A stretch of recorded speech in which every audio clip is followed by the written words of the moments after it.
नंदुरबार जिल्हा पोलीस दलाकडून प्राप्त प्रेस नोटद्वारे माहिती देण्यात आली आहे की वन्यजीव प्राण्यांची तस्करी करणारे आरोपी स्थानिक गुन्हा अन्वेषण शाखेनं ताब्यात घेतला आहे। मुद्देमालासह वाहन जप्त करण्यात आला आहे।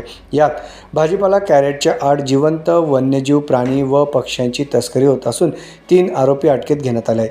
13 एप्रिल रोजी स्थानिक गुन्हा अन्वेषण शाखेचे पोलीस निरीक्षक हेमंत पाटील यांना मिळालेल्या माहितीनुसार पोलीस अधीक्षक श्रवण दत्तेस यांच्या मार्गदर्शनाखाली विसरवाडी गावाच्या मार्गावर बर्डीपाडा टोल नाक्याजवळ नाकाबंदी करत रात्रीच्या वेळेत वाहन क्रमांक MH41 AU 2352 अडून या वाहनात भाजीपाला कॅरेटच्या आड प्राणी व पक्ष्यांची तस्करी केली जात होती।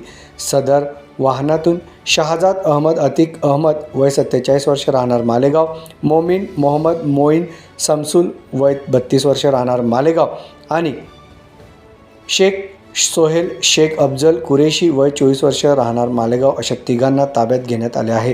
त्यांच्याजवळून 5 कोल्हे जातीचे प्राणी, 99 हिरव्या रंगाचे लाल चोच असलेले पोपट, 190 तितर जातीचे पक्षी आणि वाहन असा एकूण 23,40,000चा मुद्देमाल जप्त करण्यात आला आहे।